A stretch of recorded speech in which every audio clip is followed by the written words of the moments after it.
Welcome to another edition of Whiskey, Games, and Nerd Stuff. Today's whiskey is a Japanese whiskey that I came across called Peak Whiskey. Haven't drinking this one before, don't recall seeing this, so I don't know too much the backstory. Go ahead and show the bottle, the back of the bottle.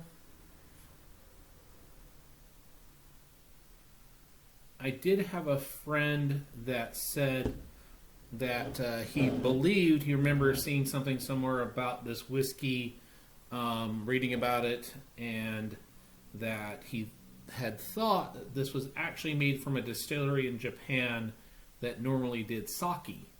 And they went ahead and did kind of a small batch of this whiskey. But let's go ahead and give it a try.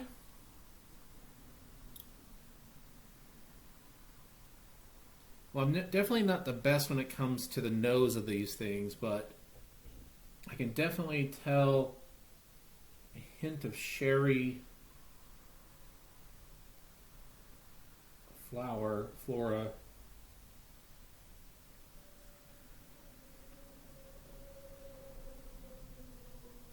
Oh, that is so good. Oh, wow. Yeah, I can definitely tell. I don't want to say a honey, but like a honey mixed with a flora, like a flower smell, taste. Definitely getting a little, almost an inkling of banana.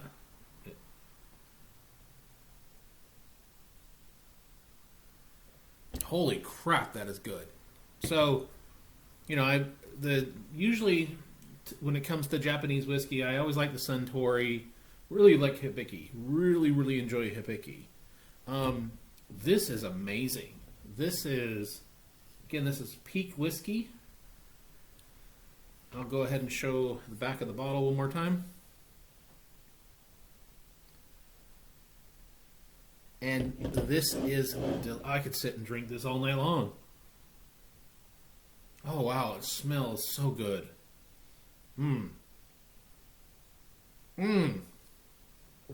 I like that. All right, I think I might have found a new favorite whiskey. Well, okay, all my whiskeys are my favorite whiskeys, but this is definitely a great whiskey. And I will briefly want to talk about a book that I came across that I'm going to go ahead and read that I'll probably talk about in more detail depending on if I like it or not. It's The Coddling of the American Mind, How Good Intentions and Bad Ideas Are Setting Up a Generation for Failure. I'll go ahead and read the back of it really quick. Something has been going wrong on so many colleges' campuses in the last few years. Speakers are shouted down, students and professors say they are walking on eggshells and are afraid to speak honestly. Rates of depression and anxiety are rising. How did this happen? First Amendment expert Greg Leakinoff and social psychologist Jonathan Haidt investigate the many social trends that have intersected the cause the spread of these new problems on campuses.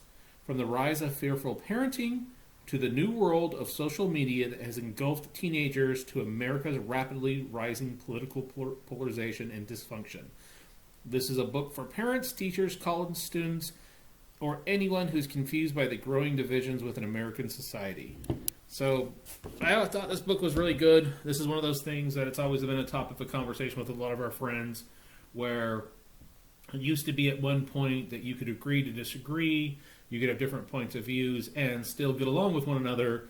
These days, people aren't even giving each other the benefit of the doubt and letting them finish, and you might agree on 95% of things, but the 5% of things you don't agree on, now you've become enemies. And it's kind of one of those things, how can you have a dialogue and, have, bipartisanship, or how can you work together when you can't even talk to each other? So it sounds like it's going to be an interesting book. I'm sure it's going to bring up some stuff that may be triggering for some people, or some things that are just going to upset, everybody nonetheless. I think this is also going to go into why comedians are afraid to go to college campuses these days and do their sets because of what some of the different things that get said.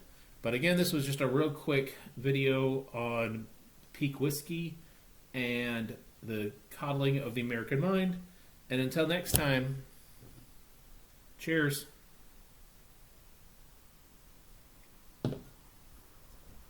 So good.